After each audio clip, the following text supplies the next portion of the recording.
Welcome to the Recruitment Hackers Podcast, a show about innovations, technology, and leaders in the recruitment industry.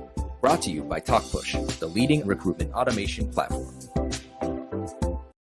Hello, welcome back to the Recruitment Hackers Podcast. I'm Max, and today on the show, I've got my friend Julie Sowash from Disabilities Solutions. Welcome to the show, Julie. Thanks for having me, Max. It's nice to see you. Thank you. Nice to see you too. We used to meet at events across the North American territory, but now this is my only way of meeting people on my podcast. So thanks for coming on. And I hope we'll get to speak about your favorite topic of all, which is how to make organizations more disability friendly. Great. But before we go there, could you give us a little bit of your background and how you ended up in this very specialized field?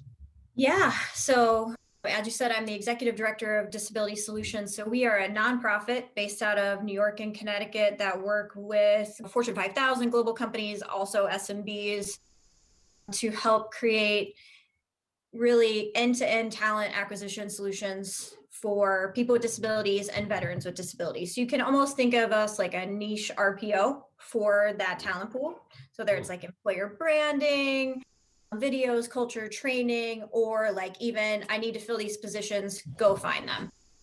We've helped companies hire a little over 3,000 people with disabilities. About 20% of them are veterans with disabilities over the past 5 years. I actually also just became the leader of our overall diversity, equity, and inclusion strategy for our parent company, which is a very large nonprofit on the East Coast, and the co-host of the Crazy and the King podcast. Got lots of different, thank you. I love it. Lots of different hats I wear right now, but I really came into this world. It was about 12 years ago. I was managing a grant for the state of Indiana that came from the federal government to help overcome barriers to employment for people with disabilities.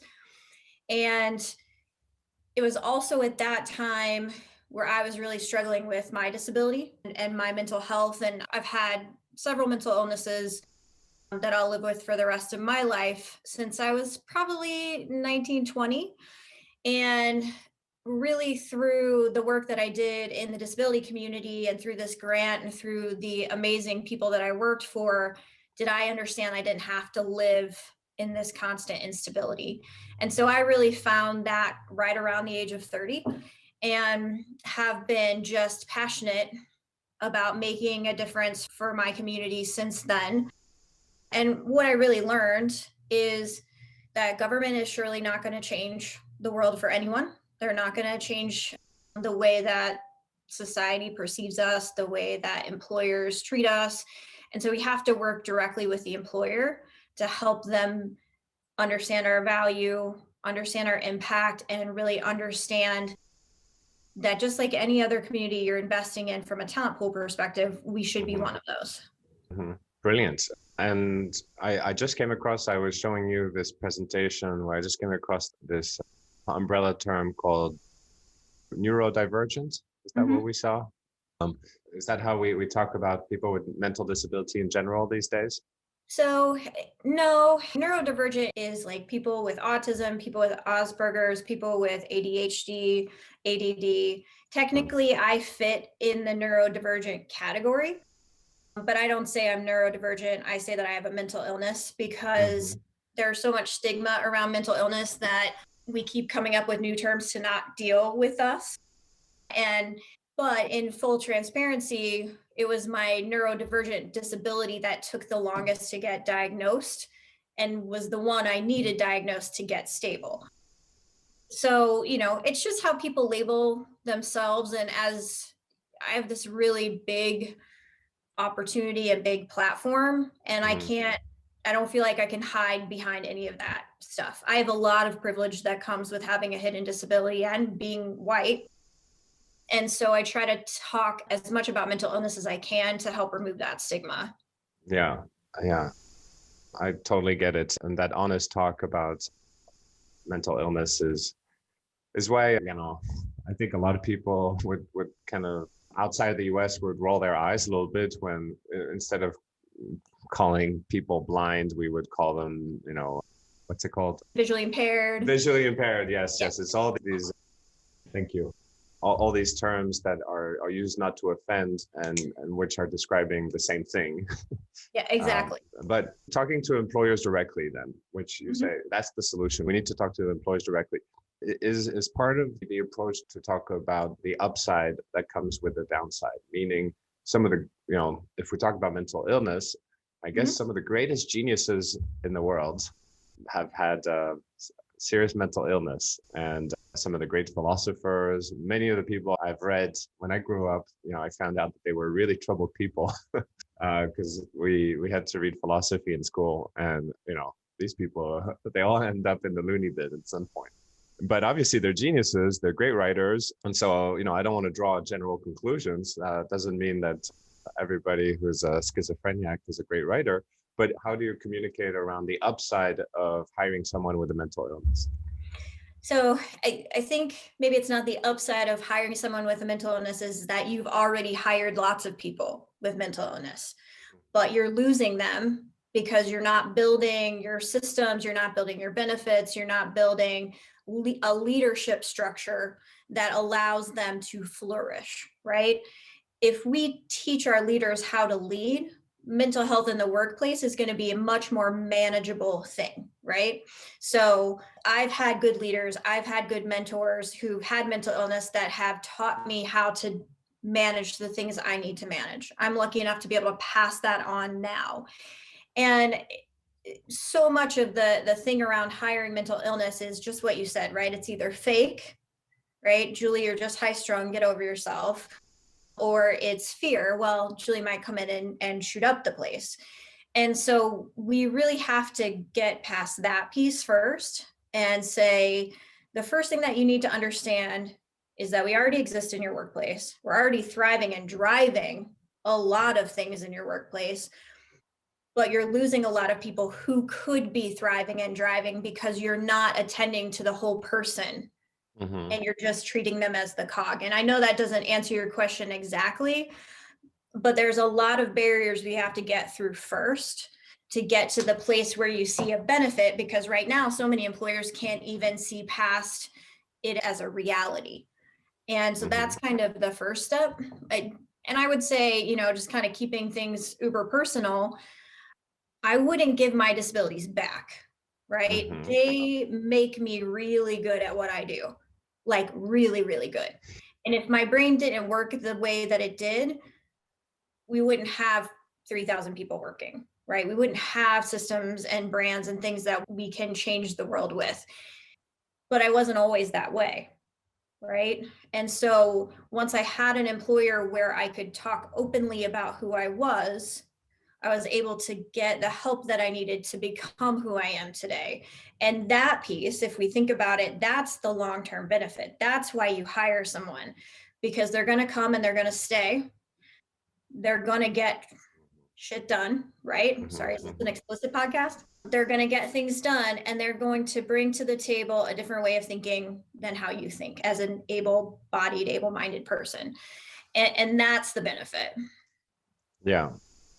Well, as an employer, maybe it's so much easier to focus on, skills-based assessments rather than to get involved into personal matters and what is everybody's psychology, because, it's more directly measurable with outcome as opposed, so when you're recruiting, you're not going to, I don't know if people will be able to say, well, I definitely want somebody with Asperger's because I don't know what's the upside of that. Well, maybe you don't say you definitely want someone with Asperger's, but maybe when you interview a person who looks down a lot or doesn't engage in small talk well, that you still give them the opportunity to get through the interview. And if they have the skills or the ability to be trained, you don't care that you can't connect with them directly, right? We hire people that we feel comfortable with, but you understand that he or she has the skill set, even though they don't have the best interview skills, right? So it's not that you necessarily have to go looking for that person, but you shouldn't actively be shoving that person out the door because they didn't have the best interview skills. You know what I mean? Oh, this gets me thinking that maybe 2020 was a pretty good year for people with disability. If it put an end to the face-to-face interview for a lot of companies, maybe it allowed people to shine a different light on a group of job seekers. Yeah, I mean, I think, for a lot of people, it was very hard, mentally, but it also kind of cut down a lot of those barriers, right? Butt in the seat, have to be best friends with everyone that you work with, have to be physically present, no sort of flexibility and accommodations and schedules, to now understanding that the entire world has the ability to work at home when an employer decides that that's an allowable thing to do. It's not that we don't have the tech. It's not that we don't have the interfaces. None of that was a barrier when the world stopped. And for our community coming out of COVID, the conversation is different, right? The conversation is not, working at home is not an accommodation that we do at this company. Yeah, you do, right? Yes, we can all have team building experiences and build leaders within a corporation when we're on the phone like this. And so I think it did provide a lot of opportunities for people to get their foot in the door with remote positions and with lesser degrees of intensity on interviews. That's not universal, but I think if we should come out of this a lot stronger from an employment perspective than we went into it. Yeah, I mean, if you don't have wheelchair access now, it doesn't matter as long as you got internet. At least for the white collar jobs, but of course right. you still have a lot of jobs where most of the market, I guess, in terms of headcount, where it's not, it hasn't gone full virtual yet, of course. Yeah.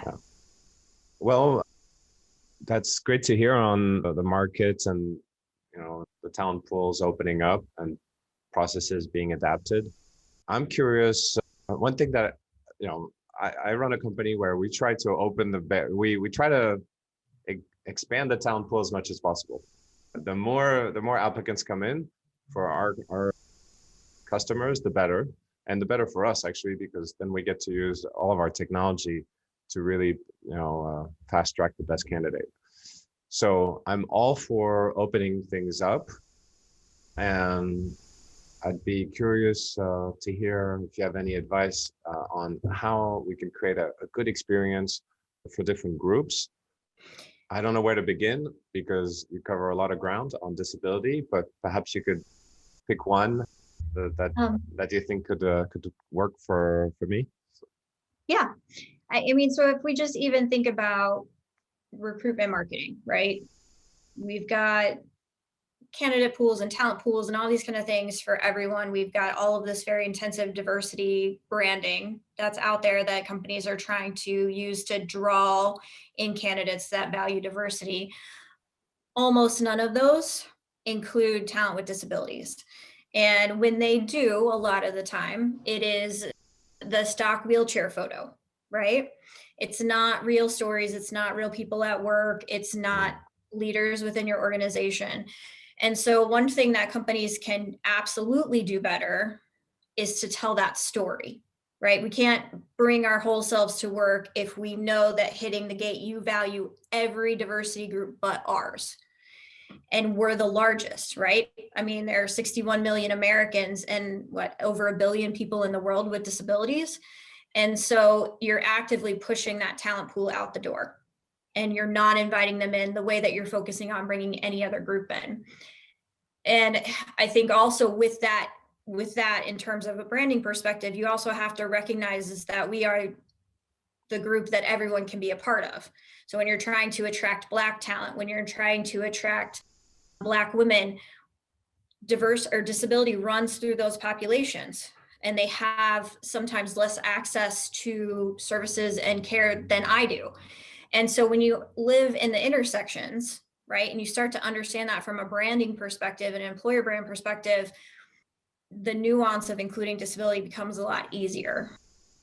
And then you need systems that, and I'll say this from an American perspective, the systems that we interact with as job seekers are designed to exclude, right? They're designed for the most part, to give you the most efficient, most likely successful candidate in 30 seconds or less, right?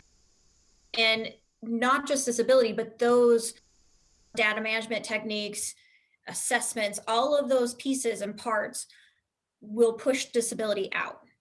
And they push other diversity groups out too. This isn't, rocket science. If you build systems to give you exactly what you have, then that's what you're going to get. And so when you're really thinking about how do I start to make an impact, all of the data is in your ATS, right? You have that information. And if you spend the time in it, you will find the places where people with disabilities are falling out. You will find the places where veterans are falling out. And then you adjust for it. And you create that opportunity within the systems, because you don't want to create extra work for recruiters. You don't want to create extra headache in the talent function. You've got to have record keeping. So you create those opportunities in there, and then you build actions and outreach and brand to drive those candidates into a pool or into a process that is going to be built for them and built with them in mind, instead of built to physically remove them. Okay. So let me recap on this a little bit. Let's say I'm listening to this podcast and I feel energized and I'm like, okay, I'm gonna do this. I'm gonna make my company more friendly. So I would go back to my pipeline, my talent pipeline, look at people who've been rejected and understand, okay, amongst these populations, is there a way I could have made the process a little bit more encouraging and easier? And who can I perhaps salvage from this talent pool and give them a second chance? That could be one approach. And then, of course, everything you said on marketing and or branding and communication, just find the stories inside your company that can inspire others to apply with confidence. Yes. Okay. Yeah. And you'll see in your data, when you look at your pool, you'll see versus general population, you will see where people fall out. It really is those adjustments that make it scalable and make it doable for a company at a very high level or a very enterprise level, without creating sub programs and things that live and die with champions. Great. Some people have told me I've got a face for the radio. Others have called me Robert Pattinson. But are there certain is there a way to match a certain disability with certain jobs? Like, let's say, if you're blind, you have enhanced hearing, and therefore would be great to take on phone calls. For example, on customer service. Is that also part of your recommendations to certain employers? So I think so much as trying to match a disability to a job, you want to match your outreach to the job. So let me give you an example. You brought up customer service. If you know that your customer management system is web-based and accessible, right? It can work with a screen reader. Then you definitely want to reach out to the blind community and be able to attract blind job seekers and know that they're going to be able to be successful with that screen reader to manage those customer service calls. If you have a CBL-based system and it would cost $4 million for you to make it accessible, then you probably don't want to reach out actively to that community, because you're going to give them a terrible experience, right? Bad for you, bad for them, bad for the brand. And so I say there's no person or no job a person with a disability can't do, right? But if you know what kind of roles that especially your high volume roles, what you're looking for, then you really can target those groups or those community-based organizations that serve those types of individuals and provide education, right, about what the requirements really are and help people to understand that. Because you also have to think that this is like what you and I do every day, right? We live in the systems, we live in all of those processes and data management things. Job seekers don't. And job seekers with disabilities who have supports from community-based organizations or from family members, those people don't know talent acquisition. All they're doing is just applying. The more transparency and education we can provide upfront during the process to help people understand what the real requirements of the jobs are will help people to self-select in or self-select out. And with the employers, you're encouraging employers to reach out specifically to groups that could work well in their environments as well. And do you have success stories where, because, as a business owner, you would see this as an opportunity of, it gives you a leg up on the competition. Here's this great talent pool of job seekers who typically are shown the door because they don't perform so well in the standardized selection process. I'm going to reach out to them, and this is going to give me access to a whole new talent pool. Can you give us an example of a company that's done a great job? Yes. So I'm going to say my favorite, Pepsi, who just won an award from the federal government, doesn't have to do those nasty compliance audits for 3 years. We helped them create a program called Pepsi Act, which is Achieving Change Together. They've hired several thousand people with disabilities over the past several years. And two of my kind of favorite stories with them, one, since you brought up neurodivergence, is we had a young man who was sweeping the store at like a clothing store, right? Like a retailer. And he really wanted to move out on his own, wanted to get a car, do all these things. And he was autistic, and he literally was the worst interviewer on the planet. Like, we practiced. We finally got him through the interview with a lot of help and a lot of patience from the hiring manager on the other side. And what we found was that Henry is his name. Henry was incredible at solving people's problems, right? So you think a person with autism, maybe not super social, maybe not great at customer service, you call, you're upset about something, you're not going to get Henry to let that go until he fixes it for you, right? And so not only did Pepsi get a great employee who spent several years in the call center, Henry got to move out, Henry got to buy a car. Henry, who has been told his entire life he could never live on his own, lives on his own. And those are the kind of things that can be achieved with not that much work. Like, this isn't rocket science. It's just a little bit of time. It's just a little bit of process. And then we had, actually in that same call center, a lady who had been in a car accident and struggled with mental health issues, had been off work for several years, single mom, actually a Black single mom, 3 kids, couldn't get in the door because she'd had such a gap in employment. Every time those systems just shoved her right out. She was, in her first quarter, the top salesperson in the Gold Club in all of PepsiCo for the sales team that she worked with. She got a visit from the Secretary of Labor, still works with Pepsi to this day, and is just really good at her job. And somebody gave her a chance, right? They didn't give her pity. They didn't give her charity. They just gave her an opportunity. And that's what it takes. I mean, those are the kind of success stories that you can build, but you can build them at scale. It doesn't have to be one Henry. It doesn't have to be one person. I want to hire Henry. I want to hire Henry. Like, sometimes you've got this nagging issue with a customer that, if somebody was obsessed enough on it, it would just go away eventually. Yes. But nobody has the time because everybody's got 100 things going on. And, you need to put a Henry on that stuff. So I could see how someone with, this disability would potentially have, really good outcome in this kind of problems.